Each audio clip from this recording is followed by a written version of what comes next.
Os pais esperam um milagre quando levam seus bebês à primeira consulta de cirurgia, Thelma?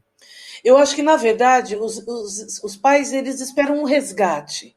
Eles querem que o seu filho não seja diferente dos outros, né?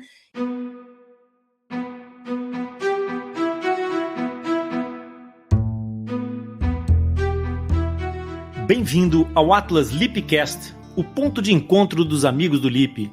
É aqui no Atlas Lipcast onde falamos sobre fenda labiopalatina de uma forma tão simples e descomplicada que, além de entender, tu poderás participar.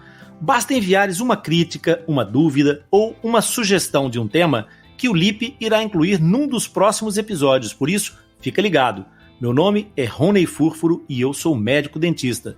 Hoje temos a companhia de uma das referências incontornáveis da cirurgia em fenda labiopalatina, Thelma Vidotto Brosco. Olá, Thelma. Olá, gente. Eu sou cirurgiã plástica, atuante nessa área das fissuras labiopalatinas. Nós tratamos fenda labiopalatina há muitos anos numa equipe multidisciplinar e é esta experiência que vamos partilhar nesse Atlas. Antes de começar esse episódio, contudo, eu quero fazer um comentário por absoluta justiça. A Thelma e eu temos alguns amigos em comum, e foi por uma destas amizades que nasceu esta ligação da Thelma ao Atlas Lipcast. Só que eu quero falar de uma outra amizade comum que nos faz sentir uma aproximação de propósitos difícil de explicar. Há duas coisas que eu gostaria de referir. A primeira é um lamento.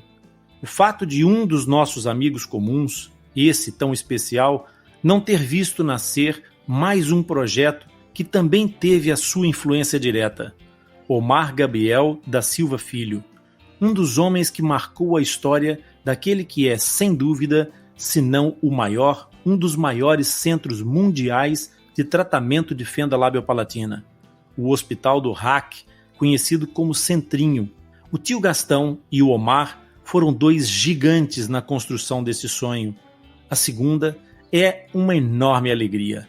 A Thelma trabalha no Centrinho há 30 anos e juntou-se a nós para oferecer a ti este episódio tão expressivo para pais e fissurados. O episódio de hoje é Cirurgia, a busca do Eldorado. Thelma, cirurgiã e apaixonada pela nossa causa. Como é que nasceu essa paixão, Thelma? Na verdade, foi por acaso. Eu tinha acabado a minha residência de cirurgia plástica, estava em Bauru, iniciando a profissão, não conhecia ninguém. E o tio Gastão me ligou. Olha, eu sei que você está chegando na cidade. Você gostaria de visitar o nosso centro? Eu pensei comigo, eu gostaria, mas eu nunca pensei em trabalhar com fissuras. Nunca foi meu objetivo. E quando ele me convidou, eu falei, eu posso ir. Eu realmente não tinha nada, né? Eu tinha acabado de chegar. Aí eu fui visitar, eu me encantei. E a hora que eu comecei a olhar as fotos, ver o que as crianças, o resultado de tratamento, eu fiquei no encantamento. Eu falei, meu Deus, que milagre! Será que algum dia, como que essas pessoas conseguem fazer isso? Eu acho que eu nunca conseguiria fazer isso na minha vida. É muito bonito. E eu fiquei encantada e comecei a frequentar 2 vezes por semana. Depois o tio Gastão falou, não, quero que você venha mais vezes. Venha aqui auxiliar nossos cirurgiões. Eu comecei auxiliando. E fui amando cada vez mais e estou até hoje lá no Centrinho. Que lindo. É maravilhoso e as pessoas são uma parte muito importante disso tudo. O tio Gastão certamente marcou a vida da Thelma como marcou a vida de milhares e milhares de outras pessoas. Mas vamos ao trabalho. A cirurgia, como acabaste de dizer, Thelma, é uma arte e que tem um condão quase mágico, não é? Esse brilho, por vezes, tem um problema, é que ele pode ofuscar ou fazer com que a realidade se misture com o sonho, nos desejos de uma mãe ou de um pai que sabe que o seu filho tem uma fissura. Os pais esperam um milagre quando levam seus bebês à primeira consulta de cirurgia, Thelma? Eu acho que, na verdade, os pais eles esperam um resgate. Eles querem que o seu filho não seja diferente dos outros, né? Então ele vai procurar o médico com aquela sensação de sucesso, como se eles pudessem, né, chegar alguém que vá assim reparar totalmente aquele problema e tirar aquela dor do coração, a sensação de culpa, porque às vezes existe uma sensação de culpa que não existe uma culpa, mas os pais se doem, por que meu filho nasceu assim, né? Então, na verdade, eles querem ser abraçados, eles querem ser bem recebidos, eles querem entender o que é possível fazer. Esse milagre, eu acho que é um milagre, sim, existe esse milagre. Mas esse milagre é produzido por pessoas, pelos pais, pelo paciente, por nós. Então, eu acho que nós conseguimos, sim, hoje em dia, fazer um tratamento muito bacana, porque as técnicas melhoraram muito. Mas não só devemos levar em conta o ato técnico, porque o ato técnico ele é totalmente pensado e ele é totalmente planejado, então ele dificilmente dá errado. Mas nós temos o paciente, que é um ser humano, então ele vai receber aquela cirurgia, então ele tem que ter uma boa evolução, e nós temos o lado psicológico, que é o lado mais importante do mundo, né? É aquele lado que você tem que fortalecer muito nos pais e fortalecer muito nas crianças, porque é a mesma coisa, às vezes, se eu apresentar um copo, metade com água, metade sem água, vai ter aquele que vai me dizer, nossa, tem meio copo d'água, e vai ter aquele que vai falar, nossa, meio copo d'água, aqui está vazio, metade está vazio. Então, as pessoas, elas vêm de formas diferentes. Então, é isso que eu acho que o profissional tem que ser tão perto do paciente, que ele possa se sentir acolhido, ele possa ter o resultado que é possível obter, explicado totalmente pelo seu médico. Porque se um insucesso acontecer, ele é aceitável se o teu médico te avisou que aquilo pode acontecer, se ele te disse o que é possível ele fazer, entendeu? Então, eu acho que essa ligação entre o profissional e o paciente é fundamental. E a gente vai vendo que quando existe essa simbiose entre a família, o profissional e o paciente, existe tanta alegria, porque as pessoas elas começam a esperar o que é possível, e não o que é impossível. E outra coisa também que eu observo, que nós não podemos, os pais não podem querer exigir que os filhos tenham aquele melhor resultado do mundo. Porque às vezes tem pai que fala, mas doutora, a boquinha vai ficar assim? Às vezes a criança está assim no começo do tratamento, tem várias outras etapas.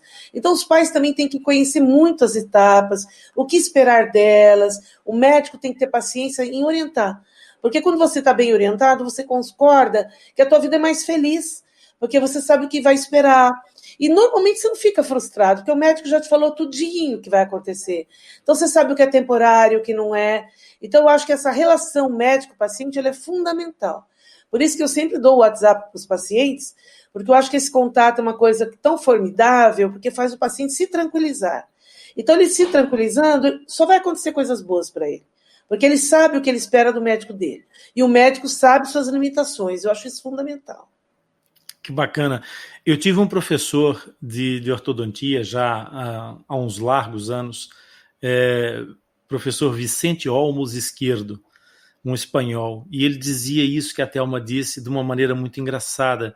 Ele dizia, tudo o que tu disseres ao teu paciente antes do tratamento são explicações. Tudo o que tu disseres depois do tratamento são desculpas. Sim. É assim que às vezes as pessoas entendem a história do copo meio cheio e do copo meio vazio, de fato.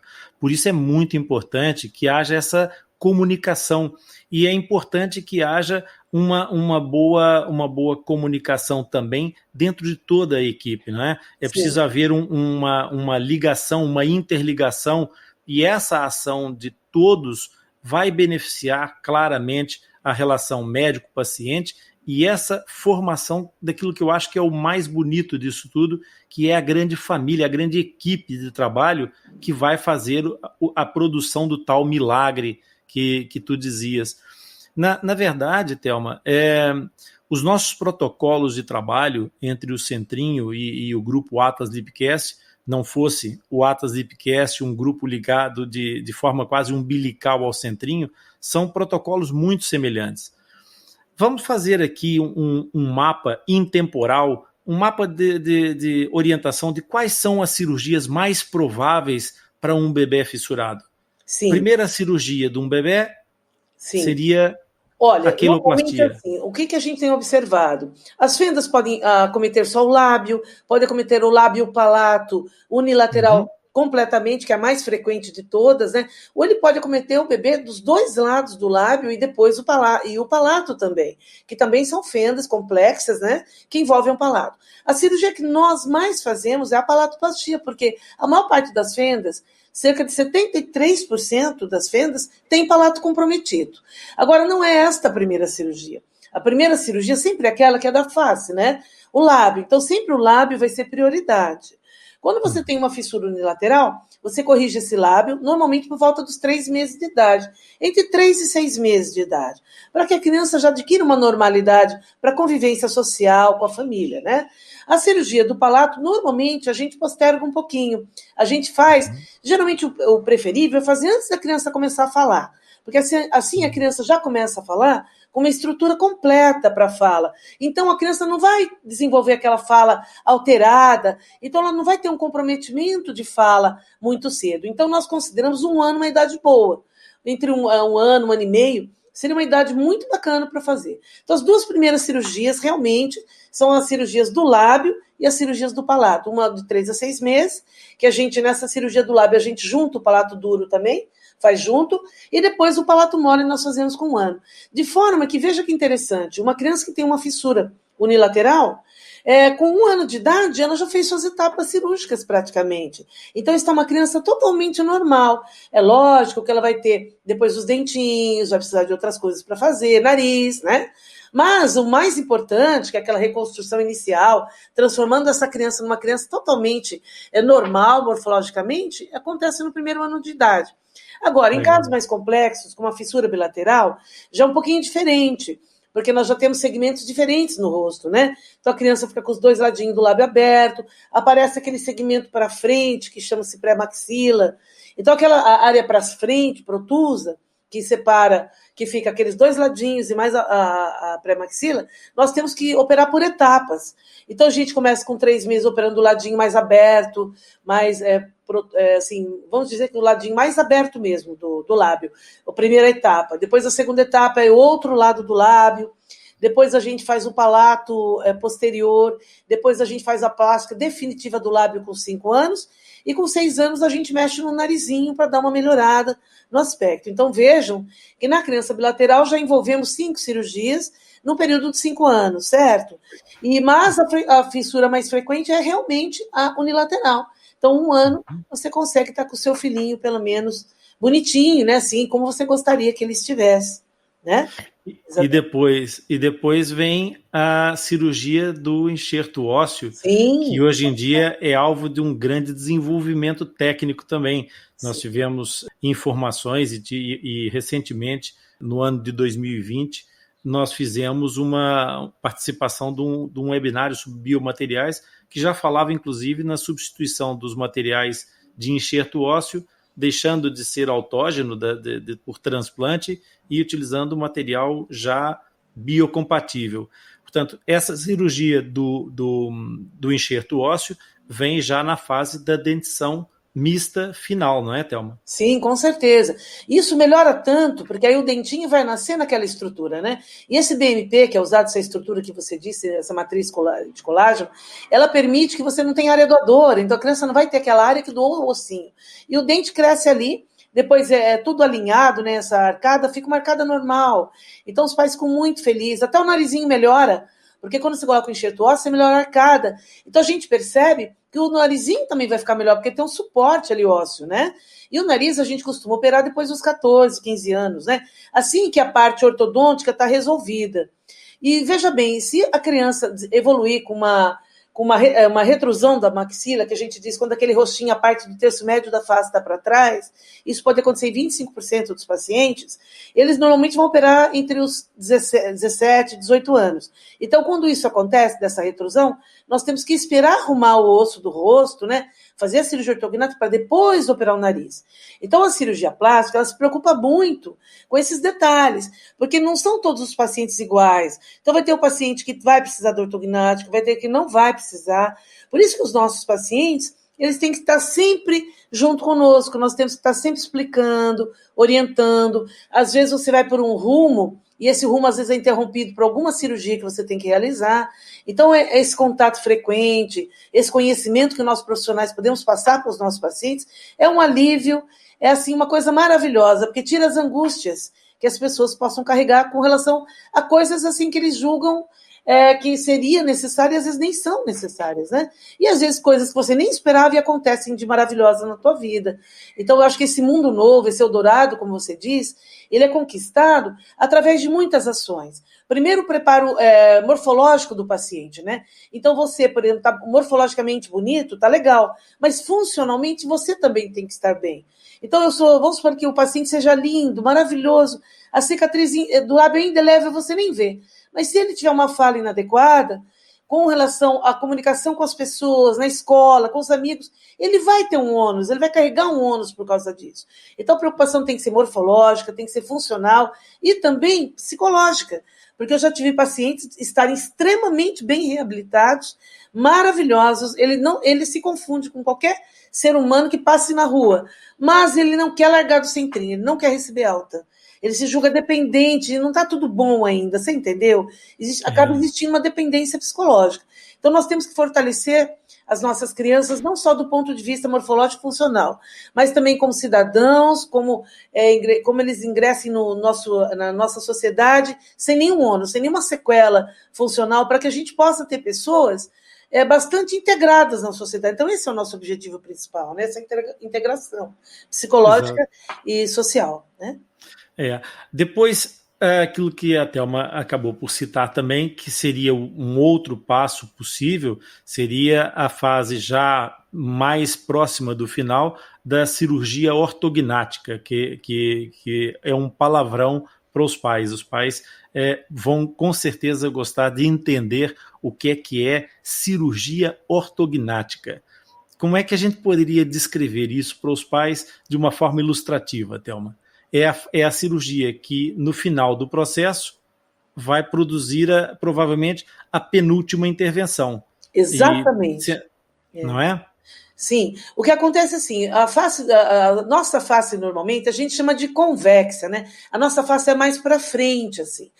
Pelo fato da criança submeter-se a alguns procedimentos cirúrgicos, existe, às vezes, um entrave morfológico do crescimento facial que é previsto em algumas deformidades faciais. Então, o rostinho, em vez de ser aquele rostinho para frente, né, aquele rostinho convexo que a gente chama, pode ficar um rostinho mais retificado, menos convexo. Então, a cirurgia ortognática entra para transformar essa parte óssea que está posteriorizada para uma anteriorização. Então, a criança volta a morder adequadamente. Na fase pré-ortognática, a mordida, o dentinho de cima está mordendo por dentro do de baixo. Quando você faz o trespasse com a cirurgia ortognática, você avança aquela maxila. Então a criança começa a ter uma aparência totalmente modificada, uma aparência natural, que deixa a criança semelhante a todos os pares, todas as outras crianças que são amiguinhos dela, entendeu? Porque essa mordida que a gente chama de cruzada, ou seja, o dentinho de cima, ele morde para dentro do dente de baixo, dá uma impressão para a criança mais assim, mais retificada da face, né? Que é menos agradável que a expressão convexa que a gente fala. Então, por isso que essa cirurgia ortognática traz um grande benefício. E não só esteticamente falando, mas para morder. Uma criança que morde inadequado, ela pode ter dor na articulaçãozinha da mandíbula, né? Então, aquela criança que às vezes pode ter aquela boquinha travada. Então, quando a gente faz a cirurgia, a gente melhora a mastigação, melhora tudo na criança, a mastigação, a estética, né? A função da mandíbula mesmo, da mandíbula e da maxila. Então, por isso que essa cirurgia é muito importante, né? Nós poderíamos dividir a face em 3 andares, não é? O primeiro andar, a cobertura seria a nossa testa, ou seja, da linha das sobrancelhas para cima, depois um andar do meio que vai das sobrancelhas até abaixo do nariz e depois da parte de baixo do nariz até o queixo. E esses 3 andares, eles às vezes não estão bem alinhados, como você estava dizendo, e acabam por ter que ser reposicionados espacialmente, mais para frente ou mais para trás, consoante o tipo de problema que essa criança possa trazer. Então, essa cirurgia ortognática, ela vai, inclusive, poder interferir com a forma do rosto, e é por isso que nós estávamos a falar que, às vezes, é conveniente deixar a rinoplastia ou a cirurgia do nariz para depois dessa intervenção, porque ela altera a posição do nariz ou a forma com que o nariz vai se mostrar na face. Não é isso, Thelma? Sim, com certeza. Inclusive, ela melhora esse formato. Então, às vezes, a gente vê as criancinhas, amanhã, ai, doutor, ele está muito infeliz com o narizinho. Por quê? O nariz está mais rebaixado em virtude de o osso, está mais atrás de onde ele deveria estar. A partir do momento em que, na adolescência, você reposiciona esse segmento, o nariz, ele se projeta mais, ele fica mais bonito. Inclusive, a cirurgia que você vai fazer pode ser uma cirurgia menor da que você faria se você não obedecesse essa regra, entendeu? E os pais conseguem entender muito bem isso, porque realmente a modificação que a criança sofre na cirurgia de avanço da maxila, né, na cirurgia ortognática, é maravilhosa. É maravilhosa, não só esteticamente, como funcionalmente falando, né? E depois ele ainda vai operar o narizinho, quer dizer, vai ficar uma criança bastante bonita, harmônica, né?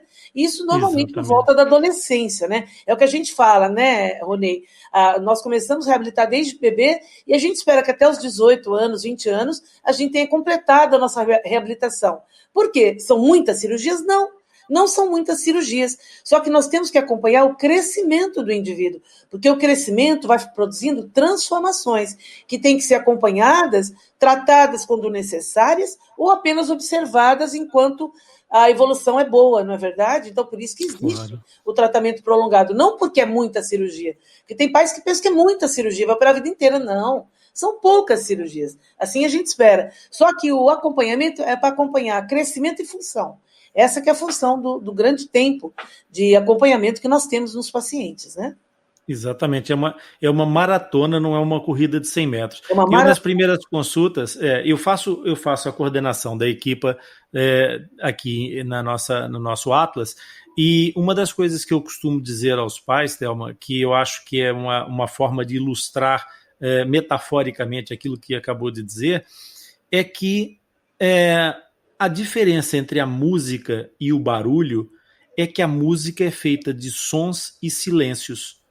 E então o tratamento da fenda labiopalatina é uma música maravilhosa, porque exatamente tem momentos de atuação dos instrumentos musicais e momentos de silêncio, em que o tratamento tem que deixar a natureza atuar e fazer o seu papel para nós voltarmos a intervir. Não é intervir o tempo todo, mas é intervir nos momentos certos para transformar isso numa música maravilhosa. Exatamente. E, por fim, eu também queria dizer aos pais aqui que esse mapa intemporal que nós fizemos das cirurgias podem ter outras intervenções que não estão aqui listadas naturalmente, porque são as outras complementares que podem surgir de acordo com o desenvolvimento de cada indivíduo, porque cada indivíduo é um ser único e que nós podemos precisar fazer intervenções diferentes umas das outras. Eu estou a lembrar, por exemplo, que no caso de uma criança que tenha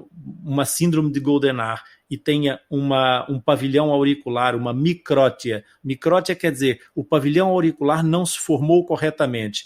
Então, nesse caso, essa criança vai ter uma outra intervenção que não foi aqui abordada, porque não é o padrão dessa linha principal, desse cerne principal das cirurgias. Thelma, eu assisti um vídeo uma vez que foi gravado por alguém enquanto a Thelma trabalhava. E esse vídeo demonstra de uma forma absolutamente magistral as tuas habilidades com o bisturi numa dissecação de um palato. Eu queria voltar atrás um pouco nessa cirurgia da palatoplastia, porque, em geral, essa cirurgia ela é menos visível do que as outras, mas ela é menos impactante do que a quiloplastia, mas ela é muito importante, ela é de uma importância capital na vida dessa criança por tudo aquilo que a Thelma fez o realce já na sua abordagem anterior, que é a questão funcional, a questão da fala. Nós somos seres que nos expressamos eminentemente pela fala, não é? E essa importância capital da palatoplastia, eu gostaria que tu explicasses para os pais por que essa cirurgia é tão importante para essa função. Veja bem, a fala é a coisa mais importante da nossa vida em termos de relacionamento, né? Quando a criança nasce, o papai não vê a hora que fale para pai, porque é difícil falar papai, exige que os músculos estejam totalmente bem, né? Então a criança aprende no primeiro ano a falar papai. Os pais ficam tão felizes quando a criança fala papai. Agora, falar mamãe é mais fácil, porque são sons nasais. Agora, o que é a palatoplastia? Ela é importantíssima, porque 73% dos pacientes com fissura têm o palato aberto. E se essa cirurgia não for executada num tempo adequado, em condições boas, técnicas de cirurgia, usando técnicas adequadas, que produzam um grande posicionamento dos músculos que atuam no céu da boca, nós podemos ter crianças que falem hipernasal, que a gente chama de fanhoso, né? Então, seriam crianças que elas começam a se diferenciar das demais. Porque muitas vezes a criancinha falando fanhosa, ela ainda é pequena, as pessoas não vão entender, algumas vão perguntar por quê, outras não vão perguntar, e a criança acaba ela mesma se isolando por se sentir diferente. Então, eu acho que essa dificuldade na comunicação é um ônus muito grande para uma criança pequena. Então, eu tive esse ano, eu fiz uma cirurgia muito interessante, que era uma criancinha no começo do ano, que ela já tinha feito 2 palatoplastias, mas ninguém entendia nada que essa criança falava. Ela tinha 5 para 6 anos, a mãe não queria mais ir para a escola, porque as crianças assim, se isolavam dela, porque como não entendiam, elas não queriam se aproximar dela. Porque tudo que ela falava era inteligível. E aí eu me arrisquei a fazer uma terceira palatoplastia por uma outra técnica, que é a que a gente tem usado atualmente, que é usando o microscópio, algumas estruturas, né? Uma técnica mais dissecativa. E essa criança, eu sei que agora, a gente a operou em fevereiro, agora em setembro, em junho ela foi para a fono, e agora eu recebi da mãe todos uns vídeos mostrando a criança falando normal. Então, eu estou dizendo isso para explicar aos pais que tudo é possível. A gente deve buscar o melhor e a gente consegue esse melhor. Não só nós médicos conseguimos esse melhor, acreditando, como também os pais. Então, essa orientação sobre a cirurgia, a gente, por exemplo, divulgar mais técnicas modernas, a gente participar com os residentes também, mais pessoas se interessarem por aprender as técnicas modernas, né? Os pais também se informarem sobre isso, porque às vezes tem pessoas que moram em lugares tão distantes que nem conhecem o que é possível. Claro. Então, ela fez uma só cirurgia na vida e fala, bom, meu filhinho está assim, vai ficar assim para sempre. Não tem jeito, não é bem isso. Então, eu quero dizer aos pais que, embora esse Eldorado que nós falamos nem sempre pode ser atingido, muitas vezes ele pode. Muitas vezes uma cirurgia não deu certo, nós podemos tentar uma segunda, tentar uma terceira. Então, existem possibilidades. Agora, é lógico que a ciência abre um leque de possibilidades para os profissionais. Então, eu como uma pessoa já decana, né, vamos dizer, uma pessoa que já tem 30 anos de experiência, então eu acho que os residentes, as pessoas que amem, que gostem de trabalhar com fissura labiopalatina, devem se esmerar em aprender técnicas cada vez melhores. Nós devemos divulgar essas técnicas, ensinar os colegas mais jovens e também que os pais não se desanimem, que apesar de, às vezes, ter tido insucesso numa cirurgia, não significa que não possa ser corrigido aquele problema, entendeu? Hoje, cada vez mais, eu tenho visto coisas assim que você imaginaria impossíveis de corrigir e que dali um tempo, igual essa própria criança que eu te contei. Era uma criança que tinha feito técnicas excelentes por um bom profissional, mas uma terceira cirurgia resolveu o problema da criança, com uma técnica de dissecção por microscópio. Então, eu acho que nós temos um mundo, como você disse, quando falou do BMP, né?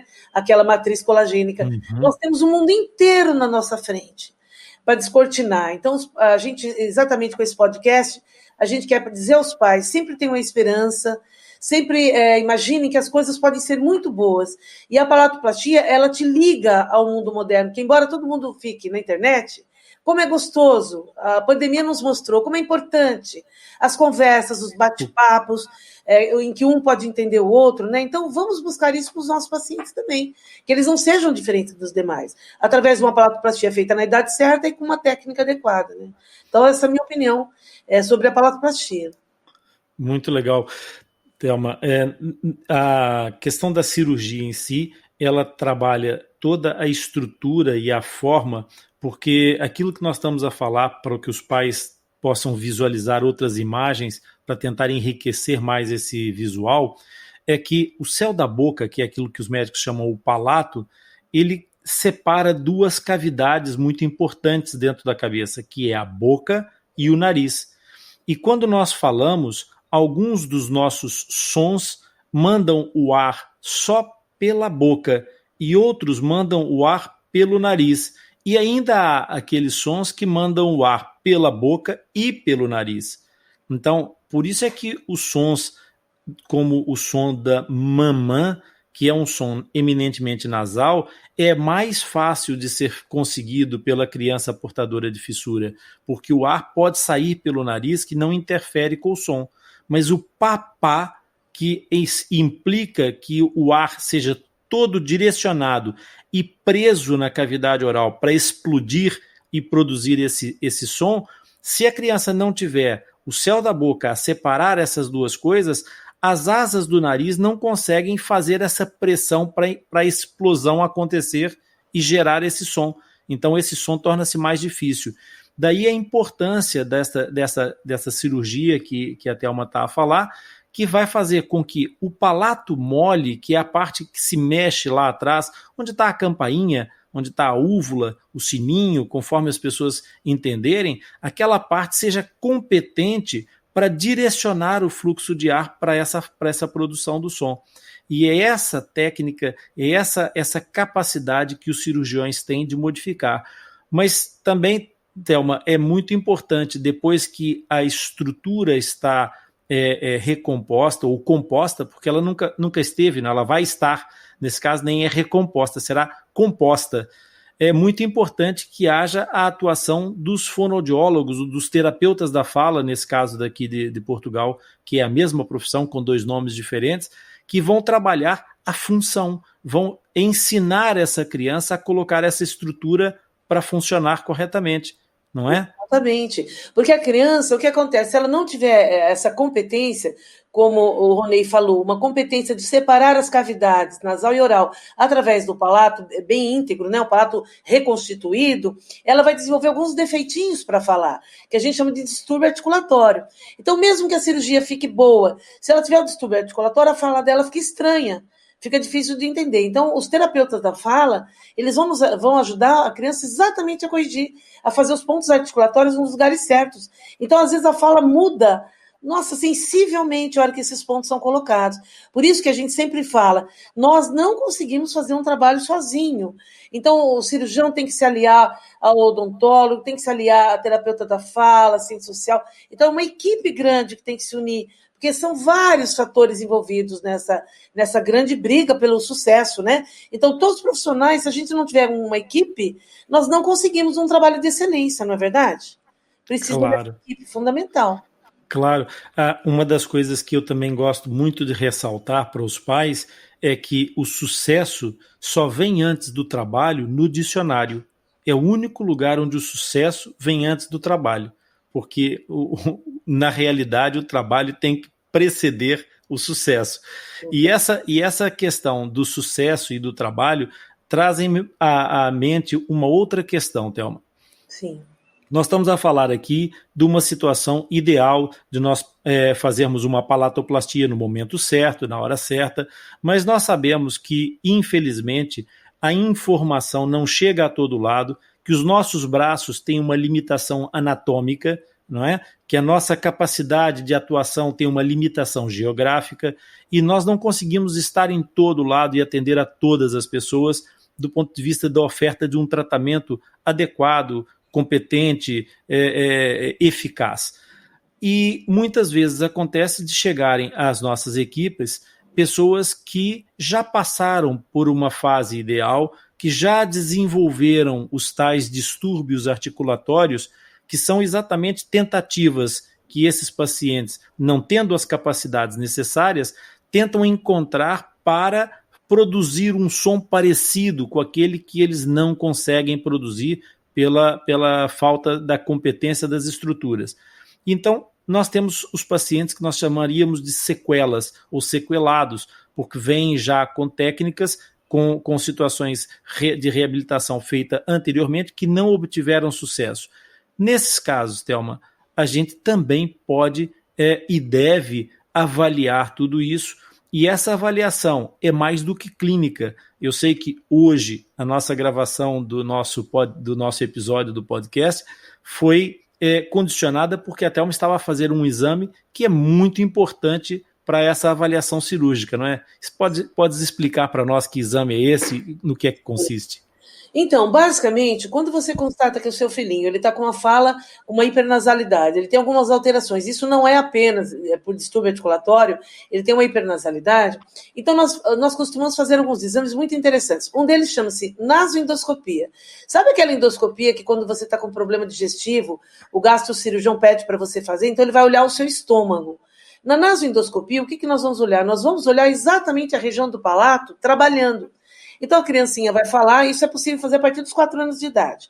Se a criancinha colaborar, lógico. Então nós vamos introduzir um aparelhinho flexível, delicado, pelo narizinho, até chegar na região da transição, entre o nariz e a boca. Aí a criancinha a gente faz anestesia, lógico, né? Uma anestesia tópica.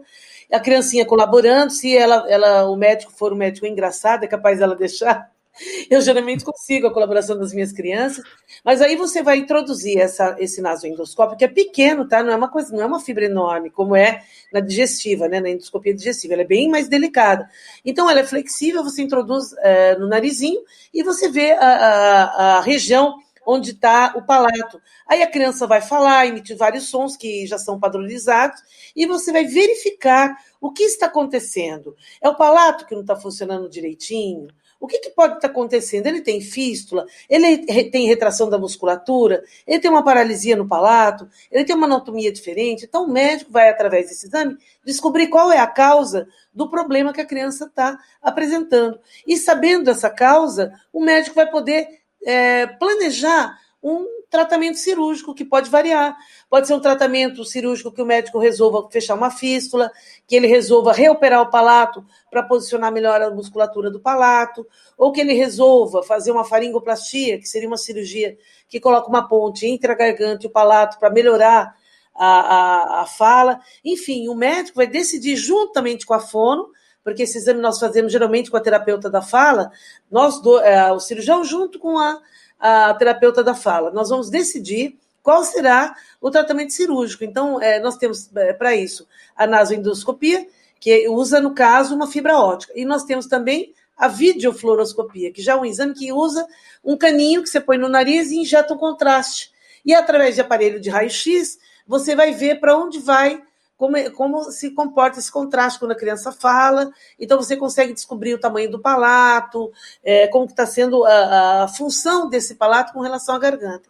Então, um é um exame visual e o outro é um exame radiológico. Então, é possível, sim, em casos de sequela, você tomar decisões boas, na maior parte das vezes resolutivas, que resolvem, fazendo esses exames e tomando a conduta cirúrgica adequada. Às vezes a conduta também não é cirúrgica. Tem situações que não dá para operar, mas você pode usar uma prótese de fala, que seria uma imitação de uma cirurgia, para tentar imitar essa cirurgia e fazer com que o paciente desenvolva uma mobilidade na região da garganta. Isso é possível. Ele usa aquele aparelhinho, então com isso vai fazendo uma musculação na parede da faringe até a hora que a parede atingiu uma musculação boa, aí o cirurgião chega e coloca uma cirurgia e ele não precisa mais usar esse aparelhinho, entendeu? Então não se frustrem, porque sempre tem uma alternativa. É difícil não ter nenhuma alternativa, sempre tem uma alternativa. Muito bem.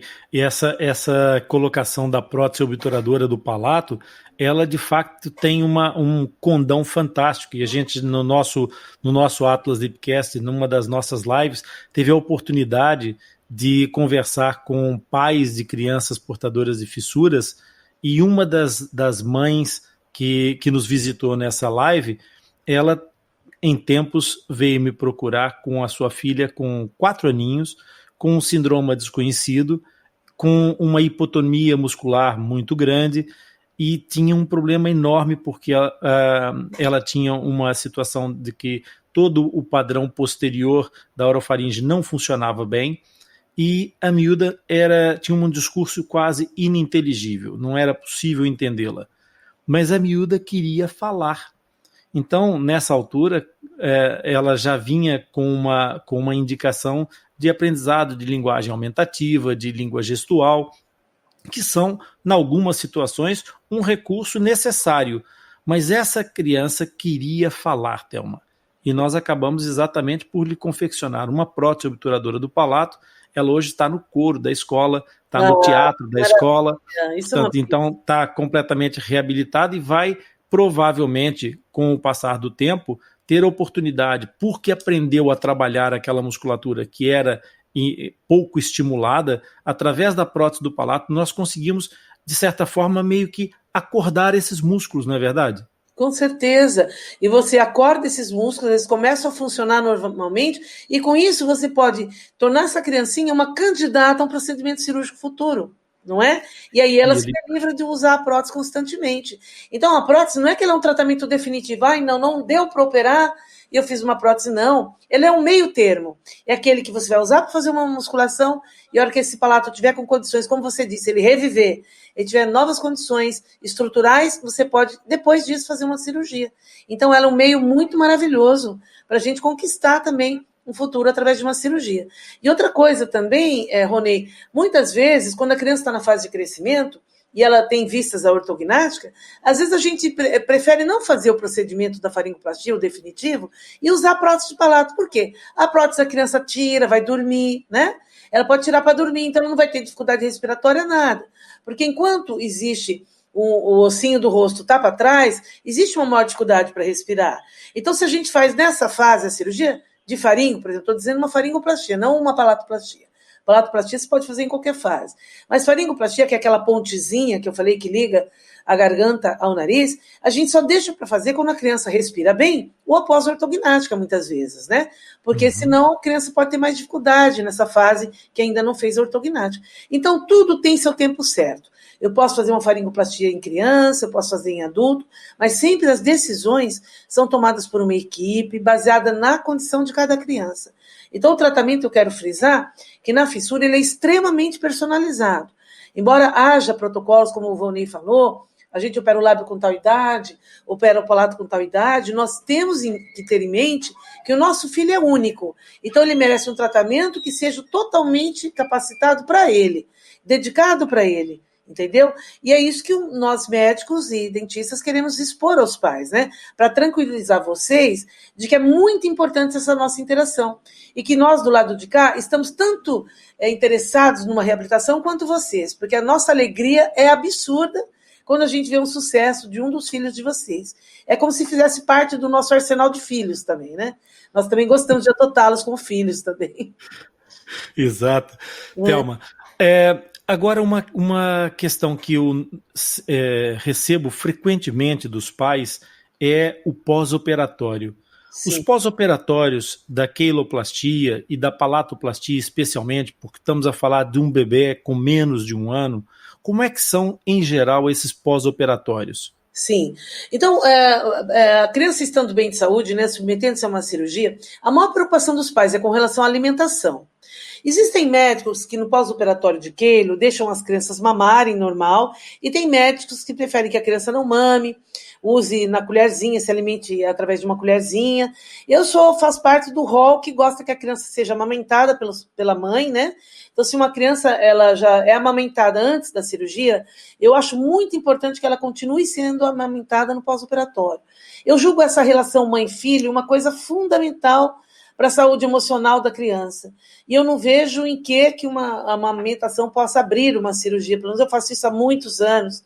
Há 30 anos, eu nunca tive nenhum lábio que abriu, porque a mãe amamentou, né? Ao contrário, eu só vi criança alegre, porque foi amamentada. Então, eu acho que você pode manter uma dieta, é lógico que você vai ter que conversar com o seu médico, né? Porque a doutora Thelma falou que ela amamenta, que todos os médicos vão julgar isso adequado. Eu acho que a gente tem que ter essa ligação com o médico e obedecer a orientação dele. Mas a minha orientação é que a criança possa ser amamentada, e a não ser os alimentos que não podem ser alimentos. Por exemplo, uma criancinha de 2 anos, ela não deve comer coisas duras, porque isso pode prejudicar a cirurgia, não é? Então, geralmente, a gente adota uma dieta líquida 30 dias. A criança tem muito mania de pôr a mãozinha na boca. Então, a gente adota uns carretéisinhos, sabe? Uns contensores que você coloca no cotovelo e que não é para ficar o dia todo com a criança. De vez em quando você tira, mas para a criança não levar a mãozinha à boca. Principalmente nos 15 primeiros dias, né? Porque se a criança leva a mão inadvertidamente à boca, ela pode machucar a boquinha, né? Ela pode eliminar, assim, tirar algum pontinho. Então, eu acho que essas coisas são fundamentais. Mas quanto mais normal for o pós-operatório, mais na casa e não no hospital a criança tiver, eu acho mais fundamental. Então, as altas devem ser precoces, a criança está bem, está se alimentando, alta no dia seguinte. Então, eu acho isso muito importante. Outra coisa importante é a higiene, né? Então, essa higiene sempre é orientada, porque se você ficar com medo, não posso relar, minha filha operou, vai abrir. Não. Se você não escovar o dentinho da criança que tem dente, é lógico, com pouca pasta, bem delicado. Se você não higienizar a cirurgia, ela pode infectar. E aí fica pior, porque daí fica uma ferida suja, infectada. Então, essa higiene, pós-alimentação, tudo vai ser igual era antes. Lógico que com mais cuidado. Mas a higiene é fundamental para um bom resultado. A alimentação também, né? E a observação de 30 dias. Eu acho que os pais devem ter muito cuidado nesse período de 30 dias, que é o período mais suscetível a ter complicações. Se você passar esse período de 30 dias, dificilmente acontecem outras coisas. Isso é com relação ao lábio. Com relação ao palato, a dieta, alguns cirurgiões são mais restritivos, né? Não gosto que a criança mame na mamadeira. Eu, dependendo da cirurgia, eu permito. Se for uma cirurgia muito complexa, aí eu peço para usar a colherzinha, mas a maior parte das vezes eu tenho liberado a mamadeira. Eu acho que não há tanto problema, mas isso é uma coisa individual do cirurgião, tá? Eu não vou dizer que é para todos os casos, né? Mas é muito importante também o fator higiene. Quando que uma cirurgia abre? Que há medo dos pais abrir a cirurgia. Abre se chorar? Não, não abre se chorar. Abre se a criança gritar, falar? Não vai abrir. Quando que ela abre? Ela abre por infecção, decorrente da criança ter pego alguma infecção em algum lugar, ou de não fazer higiene adequada, e de trauma. A criança operou o labinho, caiu no chão, bateu a boquinha, ela abre. Então, ela só abre nessas duas condições, não é? Então, por isso que a gente deve evitar lugares aglomerados no pós-operatório, você cuidar do seu filhinho, como eu falo, mãe, fica em casa como se fosse um castelo, como se fosse uma igreja, fica na sua casa, porque você não sabe se tem alguém gripado na rua, para a criança ter 30 dias de resguardo, sem riscos de ela pegar uma infecção. Eu acho que isso daí vale a pena. E as mães também consideram importante, e com isso você acaba não tendo muitas complicações, porque você está fazendo o que deve ser feito. É um sacrifício de 30 dias que passa rápido, não é? Então, alimentação, higiene e cuidados para evitar trauma, né, da criança, e cuidados com a alimentação da criança. Eu acho que é o fundamental no pós-operatório.